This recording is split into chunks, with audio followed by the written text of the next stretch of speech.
Thank you very much, Mr. Speaker, ladies and gentlemen of the Parliament.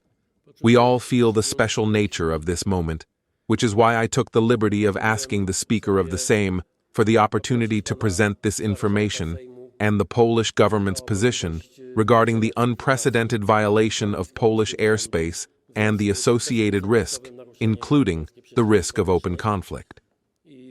Ladies and gentlemen, I will begin, if you please, with the latest information compiled by the Chief of the General Staff. This will be a very concise summary of the course of events, and then I will inform you about the outcome of the talks between the institutions and my meetings with the President since late at night. We are also in constant contact with the Operational Command and have joint recommendations with the President and the Minister of National Defense for, I hope, joint action. This information was prepared, as I said, by the Chief of Staff. At 10:06 p.m. yesterday, the military received the first reports of the launch of a massive airstrike by the Russian Federation against Ukraine.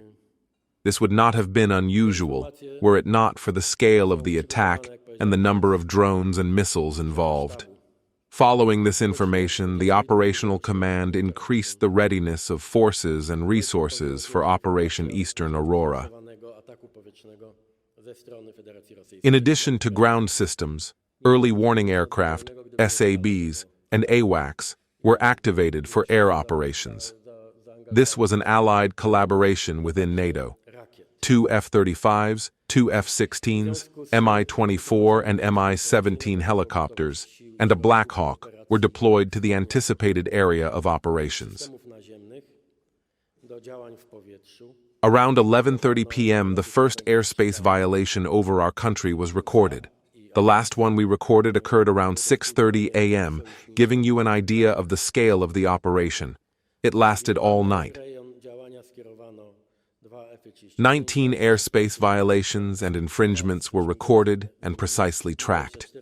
But these are not final figures, as the Chief of the General Staff only wants to provide the state and the public with confirmed data. What is new, and I will say a few words about this later, is the direction from which the drones violating Polish airspace flew. This is the first time during this war that they did not fly over Ukraine, as a result of errors, drone disorientation, or small-scale Russian provocations. For the first time, a significant portion of these drones flew over Poland directly from Belarus. After identifying the threat, we began combating objects we deemed to pose a direct threat to our security. We currently have 3 drones confirmed shot down, and it's highly likely that a 4th object was also shot down. It's also possible that more were shot down. Due to weather conditions and the nature of the operation, it will take us some time to verify this. This also involves searching for artifacts and remains of these objects on the ground. This has been ongoing since the night before, utilizing military and civilian resources. The last drone was destroyed at 6:45 a.m. During the night, due to the need to ensure freedom of movement for military aviation and the preparation of additional Allied support, it was decided to close airports in Modlin, Warsaw, Rzeszów, and Lublin. All airports have now resumed operations. I want to emphasize once again that, for the comfort of passengers at Polish airports, the decision to close airports was not based on any potential threat to these airports, but rather on operational needs. On this matter, I can reassure you, the passengers and the public, there was no threat from drones or other Russian activity to Polish airports. As I said, the search for and identification of debris from the downed drones is currently underway. Here, I will repeat my appeals, and they are truly justified.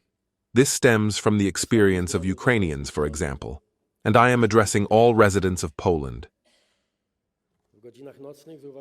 Any suspicious object that might resemble, for example, drone debris could pose a threat.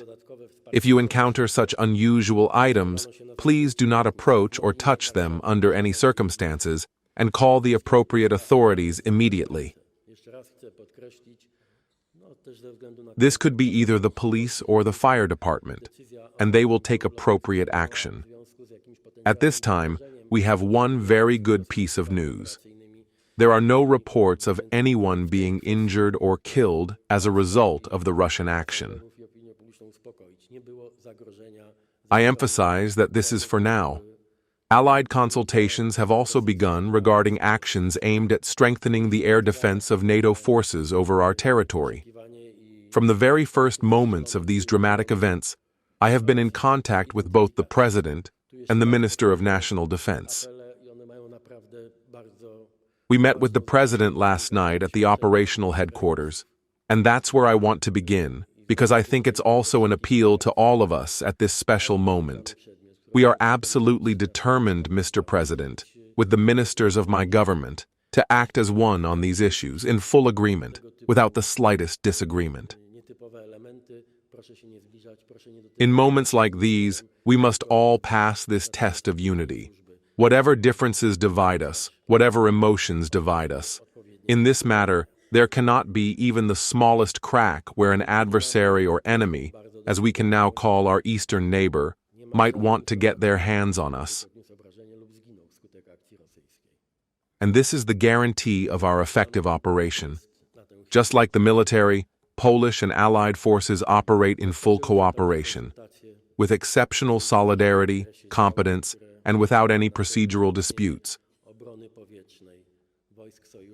The first ever downing of enemy drones, Russian drones, over NATO territory was possible thanks to the determination, wise flexibility, and reflexes of both pilots and commanders.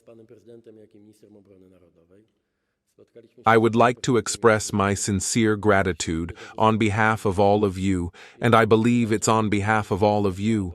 I also want to thank those who served in those dramatic hours in Polish skies, both Polish pilots and those from NATO allied countries. It was a truly difficult and risky operation, and a very effective one. The fact that these drones, which directly threatened our security, were shot down is, of course, a success for our and NATO's military, but it also changes the political situation.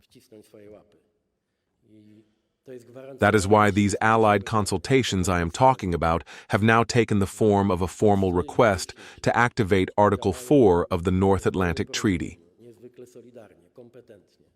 Article 4, as you know, but I want to share this information with the public, states that the parties will consult together whenever, in the opinion of either party, the territorial integrity, political independence, or security of either party is threatened.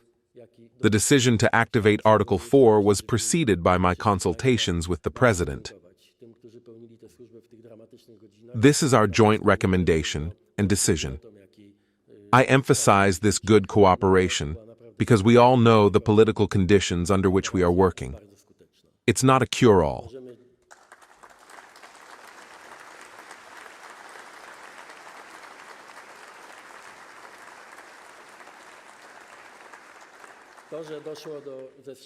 We all recognize what divides us, what our differences are.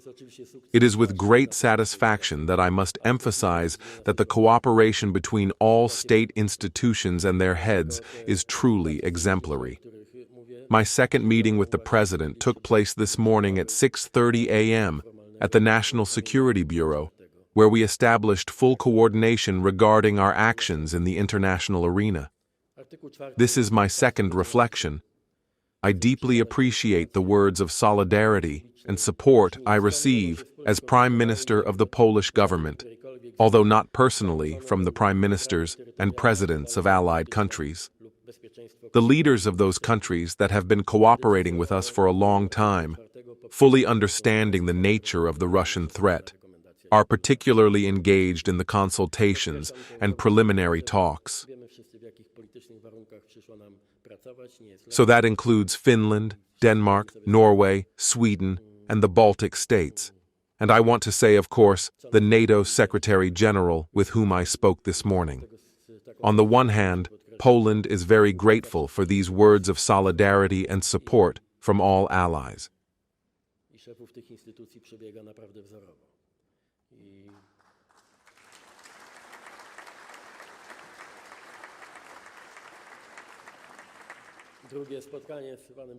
Yes, words of solidarity are necessary at a time like this, but they are not enough. Today, we must say this very loudly and clearly to the entire Western world, to all our allies. Article 4 is only the beginning of deeper cooperation for the security of our skies and our border, which is NATO's border. And words are by no means enough.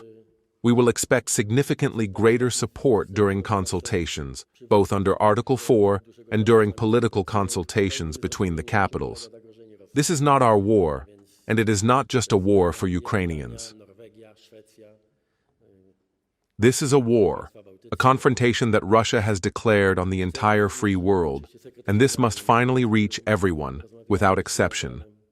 The President and I, as well as the Minister of National Defense and the Minister of Foreign Affairs, have all committed to close cooperation, including in the international arena. We will mobilize our allies, from Washington to the smallest NATO member states. But everyone here can contribute to finally taking the Russian threat truly, 100% seriously. I would also like, and I'm addressing all of you here, to ensure that, under these circumstances, we can act as unitedly as possible, as I said, like a single fist. Between myself, the President, ministers, institutions, of course the military and other services. I also think that in this political and geopolitical dimension, we must finally find a common language again in which to define threats.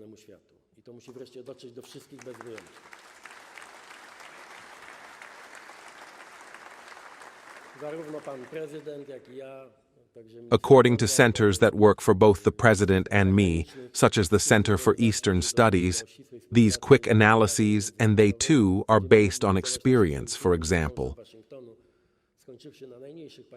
Romanians from some time ago.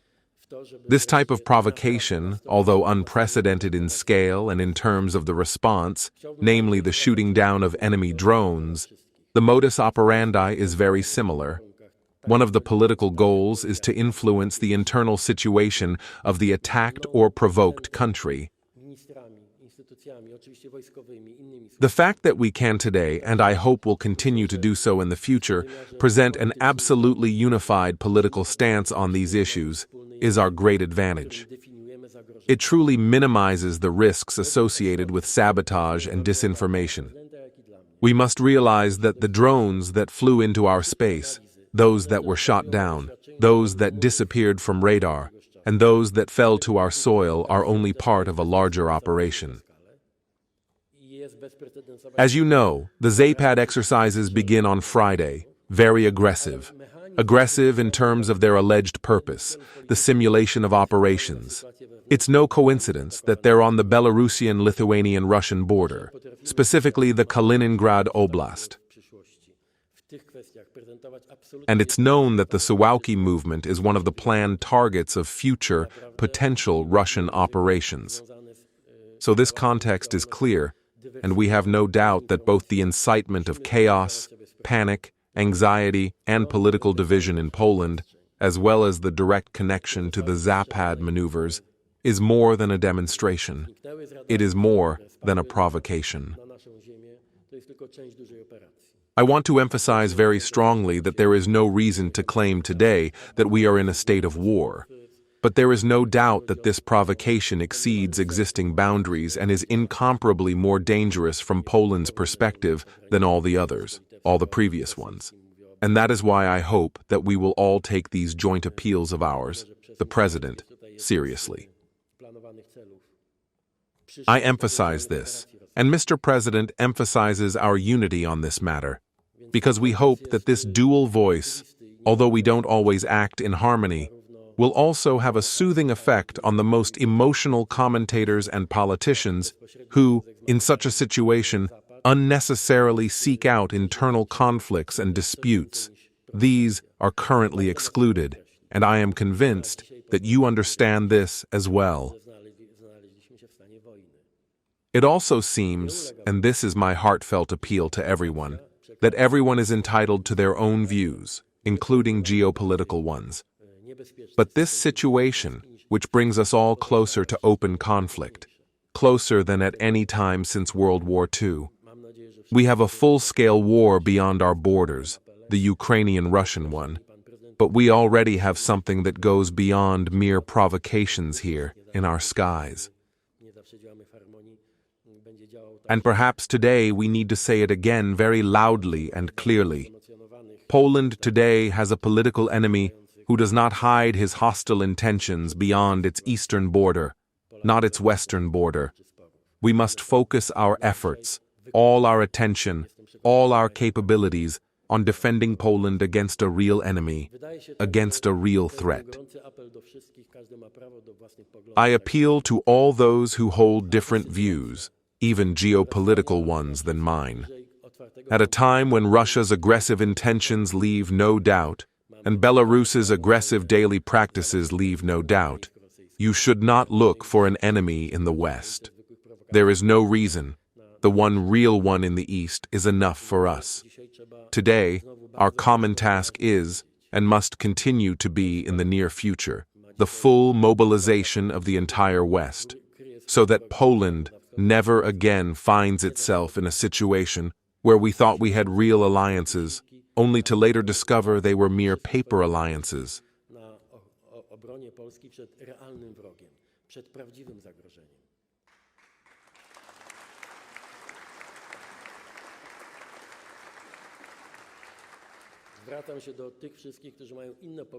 Today, our task is to fully mobilize all NATO members and eliminate any temptations to such comfort. We are far from the eastern border. This is not our war. We are from another continent. No. This is the shared responsibility of all NATO, all allies, and the entire European Union.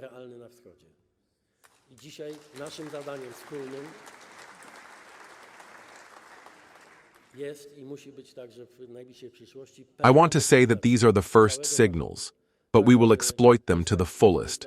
We will squeeze everything we can out of our allies' alliance obligations. These first signals show that the prime ministers and presidents of NATO countries truly understand that this is also their problem, that this is also their war. They are talking about the war in Ukraine. I would also like us to once again recall this obvious truth. Despite all our fatigue, even our occasional irritation, and despite our historical memory, we would once again give due weight to the obvious fact that Ukraine is fighting Russia today, a Russia that directly threatens Poland. Today is high time for us to say once again, we are Ukraine's allies in its war with Russia. There can be no room for any strange speculation, any ambiguity. Poland will be with Ukraine. Poland will support Ukraine, because it is Ukraine that today bears the brunt of resistance to Russia's aggressive policies. Let's remember this. This is important to us. It's crucial for our safety. I will, of course, keep you and the public informed of all further developments. Critical days lie ahead regarding the Belarusian-Russian exercises. The President has announced the convening of the National Security Council. Naturally, we will also participate in this.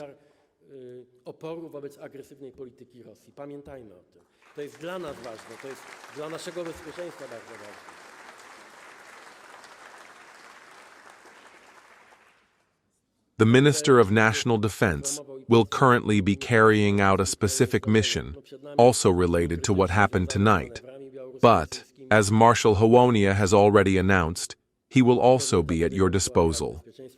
We will strive to mobilize everyone, without exception, in this matter of such importance to the entire nation, our security, the viability of our alliances, and the unity of the nation and its leaders in the face of threats of this type, which have appeared for the first time with such force. Thank you very much for listening attentively to these words. Ważnej dla całego narodu sprawie, naszego bezpieczeństwa i realności naszych. I understand that you share our concern, our readiness, and the spirit of mobilization that compels all of us Poles today to stand united against this threat. No one will defeat united Poles. I am convinced of that. Thank you very much. I gotowość i ten duch mobilizacji, który każe nam wszystkim Polkom i Polakom dzisiaj być zjednoczonymi wobec tego zagrożenia. Zjednoczonych Polaków nikt nie pokona. Jestem o tym przekonany. Dziękuję bardzo. Dziękuję bardzo panu premierowi za przedstawienie informacji.